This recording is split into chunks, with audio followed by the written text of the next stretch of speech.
대장동 설계자중 한지역, 남욱의 말폭탄, 이재명 시장 지분이다. 어제 남욱 변호사가 석방됐죠. 그리고 재판에 바로 출석을 했습니다. 출석하고 재판에서 나올 때까지의 이야기, 저희 영상 취재 기자들이 붙었는데 함께 보시죠. 이재명 대표 경선 자금 왜 마련하셨나요? 천화동인 1호 실소유주 누군가요? 진술태도 바꾸신 이유 좀 법정에서 소상히 말씀드리겠습니다. 임용 정진상한테 돈 흘러간 거 김만배 씨한테 어떻게 들으신 거예요? 천화동인 1호가 이재명 시장 측이라는 것을 어떻게 듣게 되셨어요? 법정에 가서 이야기하겠다라고 했는데 정말 법정에서 많은 이야기를 했습니다. 남욱의 진술 함께 보시죠.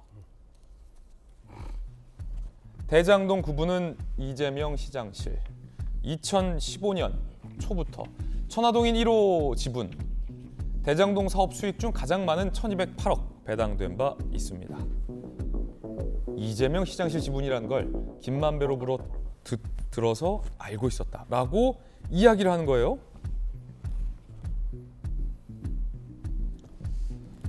남욱 변호사의 법정 진술 중에 49.9% 중 내 지분은 12.5%밖에 안 된다라는 김만배의 이야기를 들었다. 나머지 37.4%는 이재명 측 지분이다라고 김만배 씨가 남욱 변호사에게 이야기했다라는 진술을 했습니다. 검사가 이재명 측이 구체적으로 누구냐? 나중에 24.5%로 최종 확정. 김만배 씨가 정진상, 김용거 씨라고 정확히 거론했다라고 언급을 했습니다. 김수영 교수님, 지난 대선 때부터 대장동의 그분은 누구냐와 관련해서 여야 후보의 주장이 엇갈렸습니다. 윤석열 지금의 대통령은 이재명 시장 거다. 천화동인 1호. 그리고 이재명 지금의 민주당 대표는 몸통은 윤석열이다. 라고 서로를 겨눴었는데 대장동을 설계한 남욱 변호사는 천화동인 1호 그분 누구라고 얘기하고 있는 겁니까 지금?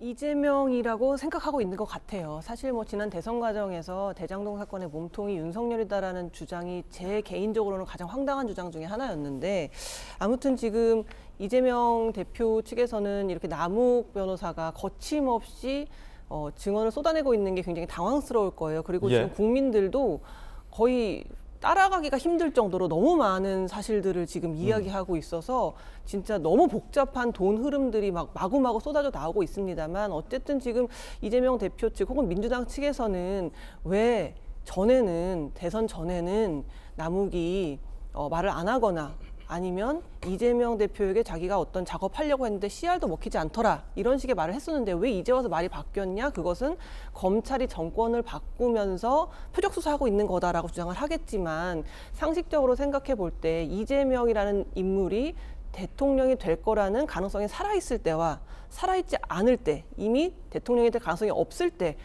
남욱의 진술이 어떤 게 더 사실에 가까울까요? 당연히 이재명이라는 인물이 대통령이 될 가능성이 살아있을 때는 여러 가지 입을 열기가 어렵겠죠. 이 사람이 만약에 대통령이 됐을 때 내가 혹시라도 불리한 진술을 하게 되면은 나중에 어떤 여러 가지 보복을 당할 수도 있기 때문에 지금 남욱 변호사가 말하고 있는 것이 조금 더 사실에 가깝다고 생각이 들고, 지금 보면은 이 사건을 좀 나눠보면 경제 공동체가 있고 정치 공동체가 있고 그 사이에 유동규가 있는 것 같아요. 경제 공동체는 남욱 일당인 것이고 정치 공동체는 이재명, 정진상, 김용이고 이 둘을 엮어주는 다리 역할을 유동규가 하고 있는 것인데, 경제 공동체 같은 경우에는 지금 각각 가둬놓고 이야기하라고 했을 때 사실을 이야기하기 시작했거든요. 막 쏟아놓기 시작했거든요. 경제 공동체들은 이야기를 하고 있다. 그렇죠. 그리고 경제 공동체들은 풀려났죠. 불구속 상태에서 지금 재판을 받고 있죠. 이제는 이제 정치 공동체의 사람들이 각각 분리되어서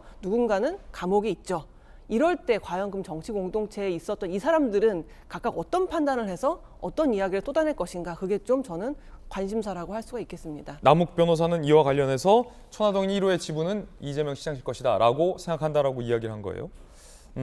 그리고 김만배 씨한테 분명히 들었다라는 겁니다.